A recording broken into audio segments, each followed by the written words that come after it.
Oh wait, now I gotta make sure I'm on the thing. This is a dashboard. No, I'm not. I gotta hit this button. I got two buttons. Two buttons. Good evening, ladies and gentlemen, boys and girls, gents and I don't know. Let me ask you a question. Do you use a whole bunch of tabs on your internet browsing? Let me just show you how many tabs I got here. That's one. There's another one. I got another one somewhere. There's another one. Yeah, I don't even check them. I want to check them. I tell myself I'm going to check them. But then I just end up closing them because I run out of time. Look at all these YouTube videos I want to watch. So I'm going to build an AI that just watches all this stuff and then tells me about it. Genius. What do we got?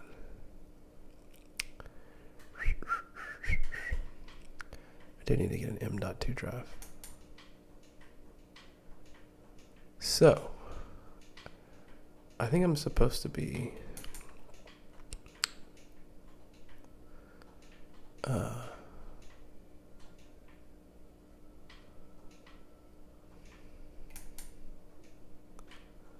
explaining what I'm doing more. That's what I heard from my last video. If you haven't seen it yet, Coding the Master Sword came out last night. I'm supposed to be explaining it more. I saw a cool game. It was like procedural. Where is that thing? Oh, here it is. Slow roads.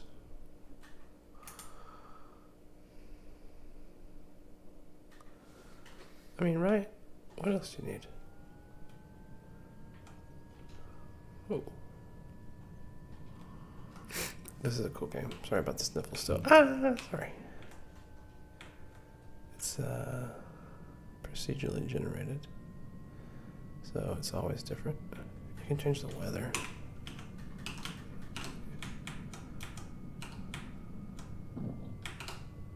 Oh. There we go. Cool, right? Wow.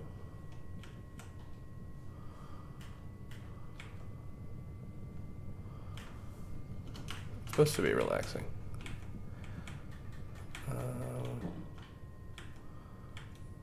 There's like an auto drive button. Let's see.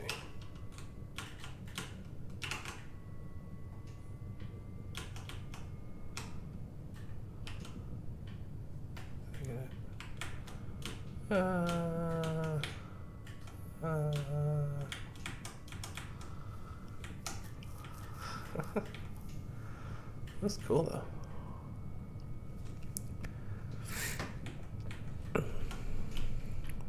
Whoa. Pretty good for procedurally generated. I got different views too. I can't remember how I did that.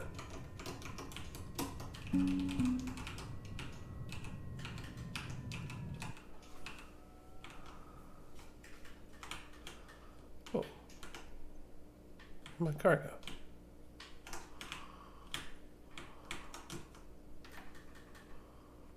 It's driving itself now.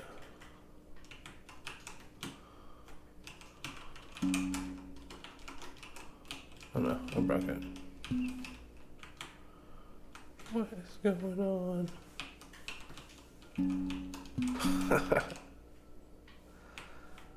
Off we go. Oh, it drives itself now. That's good, that's better than me.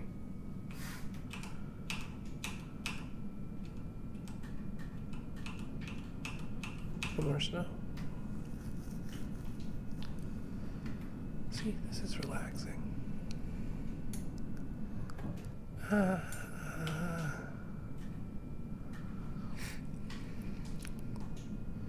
So anyway, anybody out there have AI anxiety? Concerned about AI? Maybe we're not doing it safely enough. I get kind of a little weirded out about it. Doesn't feel like we're burning fossil fuels safely enough, for example. So it's kind of like, are we going to handle more powerful technology safely enough?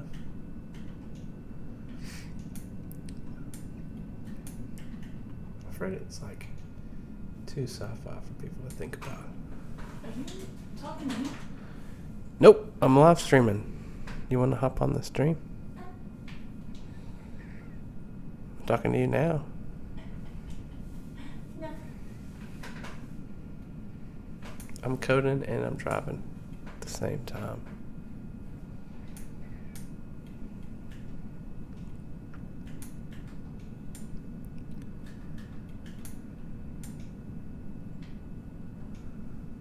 This is some creative writing project I'm working on. Claude Code is great for creative writing projects. So, this is all the files that I've made. It's a lot. I've also tried to reorganize it like a dozen times. You just gotta keep reorganizing it. You wanna create like initiatives, and you wanna create like markdowns. So like say you wanna build something, the first thing you do is you create these markdown files that explain what it is. Claude's very good at this. So like the README is a good example of one. Let me pull it over here so you can see what I'm talking about. So this is kind of an explanation of the entire software. It's big document. But then the code, the Claude code, the agent, can read all this and then develop based on it. So you get organized on what you're trying to do, and then the agents can do a much better job. But I have like a lot of these. Let's see what it says. If I click this here, add a new chat. Okay. How much is documentation? That's pretty good, one-handed while driving. Y'all seen the new thing about Claude Code having internal consciousness? That's a pretty crazy study. Maybe we can pull that up later. The capitalization reminded me of it. They would ask a question, and they were able to inject another prompt in during the thinking process. And they injected a prompt with capital letters. And then they asked it if it noticed anything weird. And it said it felt like something was yelling at it. It felt like something was yelling at it because they inserted a prompt with capital letters. Isn't that weird or what?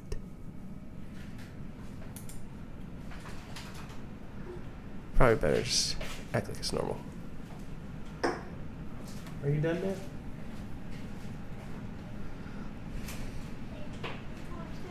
Why don't you watch my live stream? I'm live streaming, look. I'm coding over here. Here, you want to see what it looks like? Alright, come back. So, it's going to tell me. I said, how much is documentation in this repo?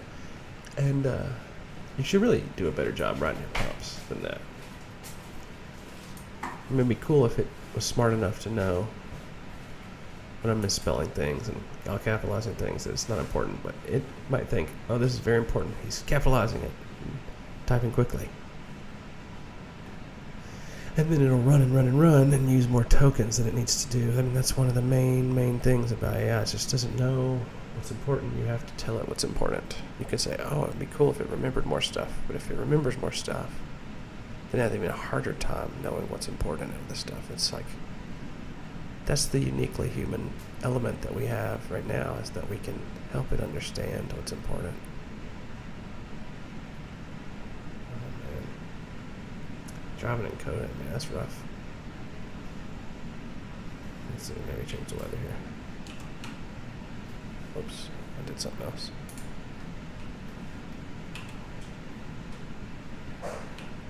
Oh, hey-o.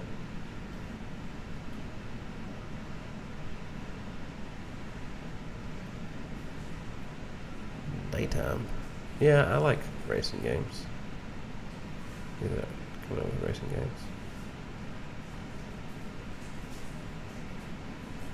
Philosophers. Yeah, I should probably not code and drive. That'd get yourself in trouble. Well, it sure is taking a sweet time answering the question tonight. This is a great example, you know.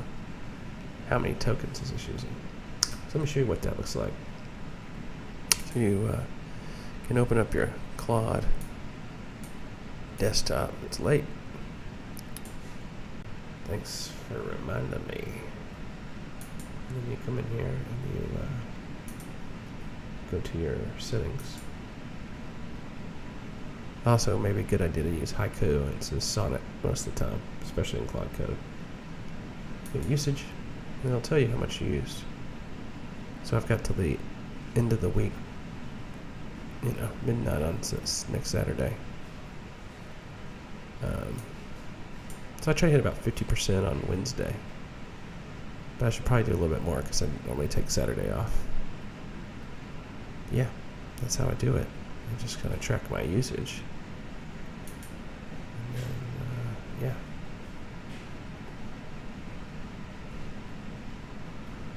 Manage your authorization tokens. Budget your tokens, that's what I always say. Alright. So, what are we looking at here? Well, we're trying to build a persistent memory. Like I said, it has a lot of issues. Because when you try to get the thing to remember more stuff, it kind of catastrophically forgets other things that you needed to remember. It's called catastrophic forgetting. And it forgets important stuff because it just doesn't know what's important. One way to tell if it's doing that is by saying, when you remember this, use a flag emoji. And when it stops using the flag emojis, you know it's kind of catastrophically forgotten the prompt. Prompting is so important. So that's why I've started building these as a prompt. It's a prompt tool, prompting tool. It's naturally going to be an extension, like a prompt enhancer, prompting tool as the first app. And I thought, oh, this is a really technical thing. This won't affect anybody. I'll just build this prompting tool, and it's not like ChatGPT is going to build a prompting tool. A prompt optimizer. Guess what? They released a prompt optimizer. I was like, what? People don't even know what prompts are. People don't even know how to use prompts. Why don't they just let people, you know, just do it for them? Well, the thing is, they can't. You have to optimize your own prompts so that you understand what you're trying to say more clearly. That's the whole input-output component of it. If you're not inputting your ideas, you say, oh, just build me a website. You're not going to know what kind of website you want. So you got to put more into it than that. Now, reverse prompting is a good solution for that. Just ask it to ask you questions and help you build a prompt based around those questions. It will work really well. I use that all the time now. Here we go. Documentation volume. Total markdown files. 1,872 files. Total documentation lines. 645,000. But only 228,000 active lines. That's a lot. That's a lot. So yeah, when I try to remember what I'm working on, this is where I go. Or I send the bots to summarize this stuff. It works pretty good. The repository is extremely well documented with comprehensive architecture guides and implementation details and complete provenance. Yeah, I guess we'll see. Key points for newcomers. If you want to check it out, you can check out my repo. It's all open source. Try not to destroy the world, that's what I say. Yeah, pretty cool. Scope and sequence, that's got a lot of the next steps, what the plan is. I mean, dude, it's a mess. A lot of this stuff probably needs to be updated because I am changing every day. I just started implementing this new, it's called like nested learning or something like that. It's pretty cool. Paper that Google published like yesterday. Let me find the thing on it. Woo! Still going. I wasn't even watching the road. Let's see. Google. Oh, there it is down here. Introducing nested learning. So what I do is I find an article like this. Any of these articles. I have all these pulled up. Actually, I've implemented all of these. And I just go, oh, okay, well, that's a lot to read. Go. And I'll take it. I'll just copy it. And I'll go over here. And I'll open this up. And then I'll just start a new chat. And I'll just say, hey, let's talk about this. Right?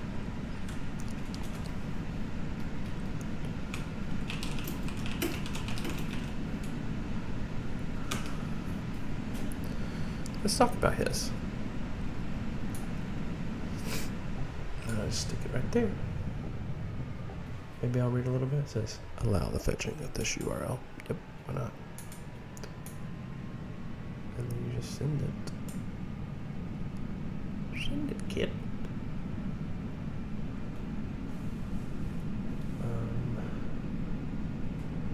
Yeah.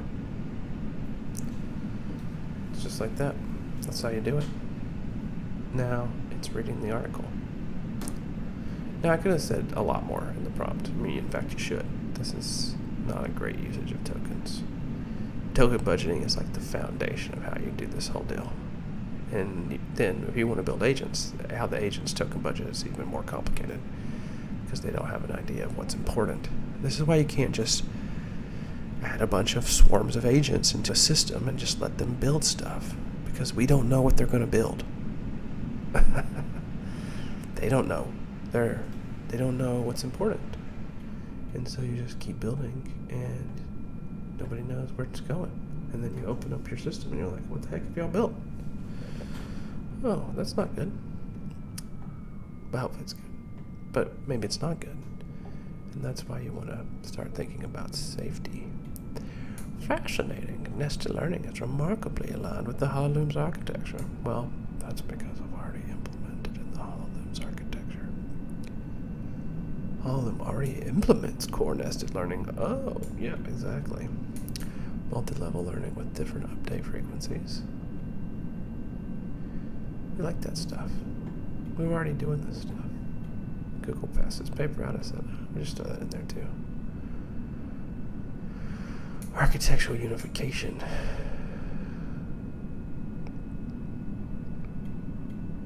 Yeah, I think this is true. Adaptive. Interesting. Yeah, I've been thinking about this for a while, that we need adaptive architecture. This would be phase 6 meta-learning architecture.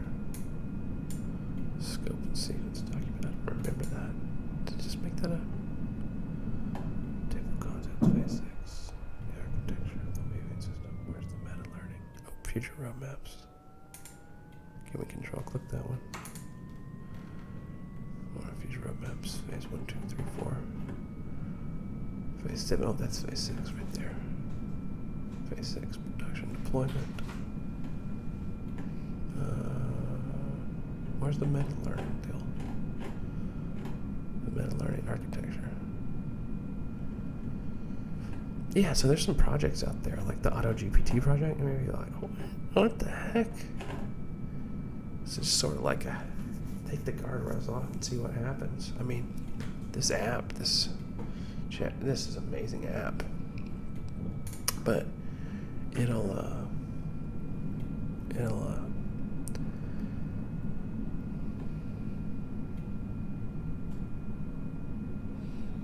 has a plugin that is you don't have to ask it for permission. It doesn't have to ask you for permission when it builds stuff. So you come down here and then it gives you discussions. Should HoloLoom adopt the Hope style recurrent architecture?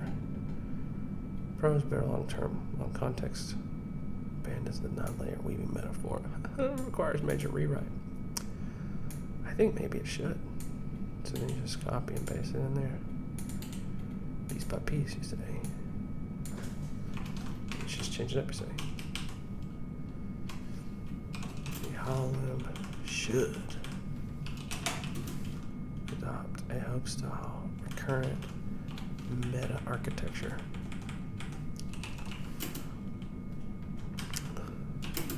This will require a major rewrite. Then you just say the same thing it said to you. Where'd my thing go? Yeah, there it is. Should we make the weaving cycle learnable? Yeah, let's do it. I think we should say the non-step weaving cycle was a way of abstracting different steps to enter different parts of the process for testing and learning. So, a fully nested learning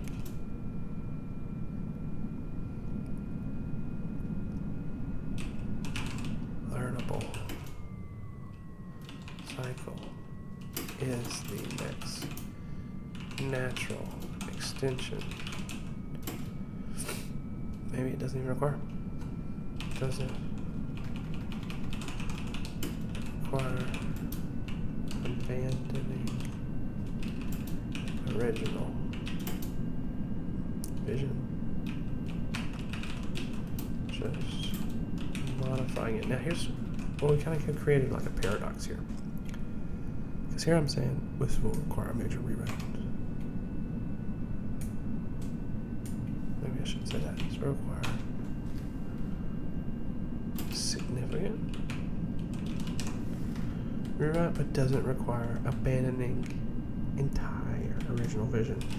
So you have to maybe make it clear enough, because if you just put in like, this is simple complexity, and the paradox will just, it's basically just like running the motor, and it's just like wasting your gas, you know, something to think about. Should we implement, if you just confuse the model, you're wasting your money. Should we implement deep optimizers for memory? Current, nested, retrieval strategies from outcomes. We already are trying to do that. So I'm going to say, we already intend to learn retrieval strategies from outcomes. This is a core feature of HoloLoom. Is a HoloLoom multi-frequency learning sufficient? Should we add more levels? Ultra-fast subquery updates. Sure. Yeah. Ooh. I like the ultra-fast. That is great for agentic decisioning and isn't department self-resolutioning.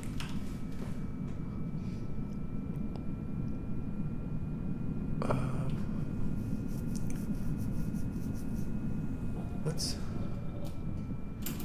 draft the proposal.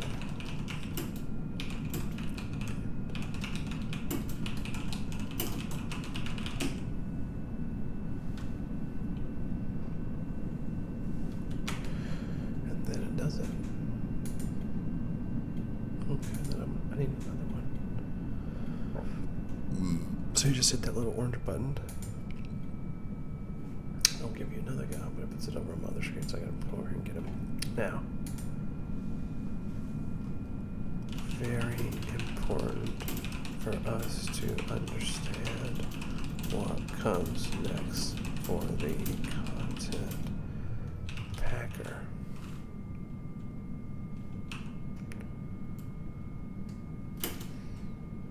And you express what we have documented and what's up to date. Context is king. We want to build a system that switches the context window in real time, packing data streams as the conversation flows. Cool, right? You have to complete phase 6 proposal. Let's see what it's doing. I'm not going to do much tonight. I just was going to check in. So I had some friends who said they were going to drop in the stream. I got in a little later than I expected, so I don't expect them necessarily to make it in tonight. But they'll see it tomorrow. See you tomorrow. Oh crap, it's audio test? It says audio test again.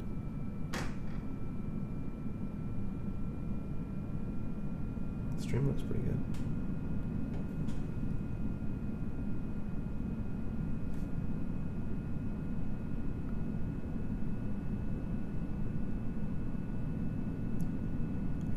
So anyway, that's what you do. You gotta wait.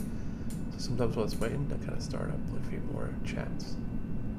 I can have up to 10, 11 chats if I'm really wired. And then, I just got kind of a plan. I have an idea. Of course, things don't go to plan. I built many pieces that we later figured out just needed to get rid of, needed to replace. I mean, that may be this entire architecture, but you just keep going. And if you keep going, it just gets better and better and better. So yeah, you just tell it what you want to build. Now, one other thing I gotta highly recommend is verification.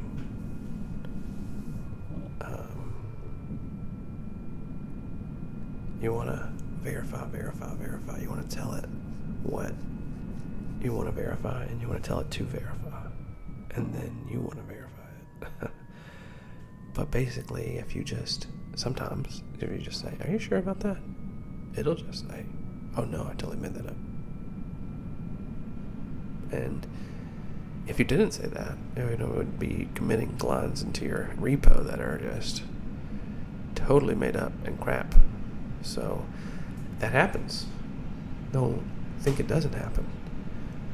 But you can just say, hey, verify yourself. Check. And the quality of your answers will go up dramatically. And the number of times that it happens will actually get caught. I don't know if it's every time, but I would say over 50% of the time, you can catch those hallucinations right there at the beginning. So just a couple tips for the noobs. I know there's a lot of noobs in the interwebs. So give yourself some time to figure it out. You're gonna waste tokens, right? Nobody's gonna be mad at you. Yeah, that's how you learn. So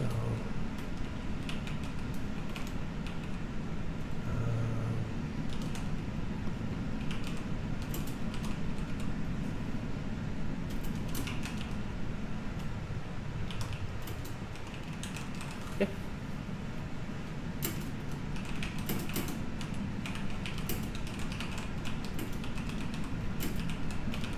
So let's see what it said here. Okay, try from my thing. 9,500 words, yay. It's a lot of reading. And some of these tests are totally bunkus. Some of them are right, though. It's hard to write testing sometimes. So yeah, you just go in here and you just start breaking it down and you say, all right, walk me through a multi-frequency learning hierarchy. It loves it.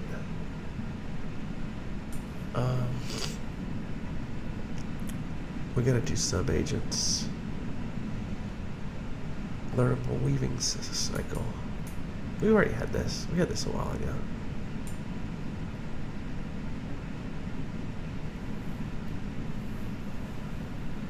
Hope style recurrence. So a part of the plan is, I learned that with almost no work, you can make these things highly predictable, where when you ask the same question, they give you the exact same answer. And what's cool about that is you can optimize those answers and improve those answers even better. Now, the argument for why they're not, like the major LLM providers are not doing this already, is that it would cost a tiny little bit more, but I figured out it actually doesn't have to cost more. And so I thought, oh, this is going to save AI alignment. I could just prove this. But then I found out that when it says something different every time, it gets these large companies out of legal liability for the mistakes that it makes. They just put it in the terms of service that it makes mistakes, and they tell people it makes mistakes, and then if somebody dies from the mistakes, then they're not responsible for it. So there's very little motivation for these companies to try to make them more consistent. They call it deterministic. So, yeah, kind of a pain in the butt, because that would be an easy solution for understanding what's happening and helping direct alignment. I'm not giving up on it. I think if I build some apps that require deterministic LLMs and show the value that they have in the marketplace. One of the ones I'm building right now is a adverse drug interactions app, and requires extreme amounts of consistency. But yeah, I think if the more apps that we build that require deterministic LLMs, the more the major players will realize, hey, we can do this. We can not be lazy, and we can build these in a way that's safe. We can put our name on. It'll actually save people's lives, and it can save energy. And it makes AI more easy to learn. So anyway, that's a part of the roadmap. Something to think about if you're into the AI security, AI alignment conversation. Maybe you should be if you're not.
So anyway,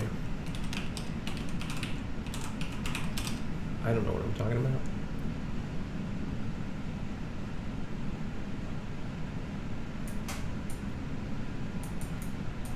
But basically nobody knows what they're talking about. You ever notice that? People they're just making it up. And it's mostly okay most of the time. Until it's not. Until you build dangerous AI systems. You know what I mean?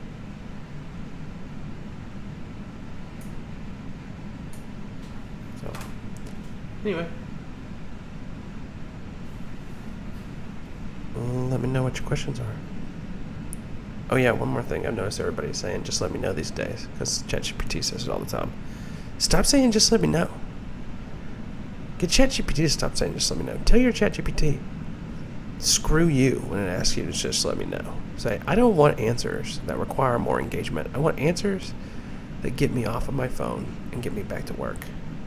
I want answers that solve the problem needing to talk to ChatGPT, not encourage the problem. And that's the kind of platform that I'm trying to build. A platform that optimizes for the time you spend not on your phone.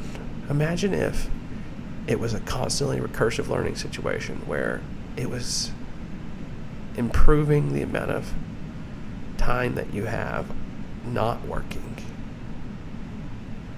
Anyway, on that note, I'm going to let you guys go back to dreaming. Thanks for coming by. And we'll see you next time. And if there's anything else that you have questions about, just let me know. Don't say it. Just kidding. Okay, go answer them yourself. Get out there. Ask somebody. Go ask your questions. You can ask in the comment section, but I mean, just get out there. That's all I'm saying. All right. I am gonna head that way. I probably do a little bit more now that I'm not in the stream. It's kind of hard to work when I'm driving. So, anyway. Take it easy. We'll get a little more practice. We'll be back. We'll be doing this more. We're going to do more short stuff. We're going to do more short stuff. We're going to do more stuff today. We're going to do more like talking and planning and, you know, that kind of skedaddle. Aight. Take it easy.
Have a good one.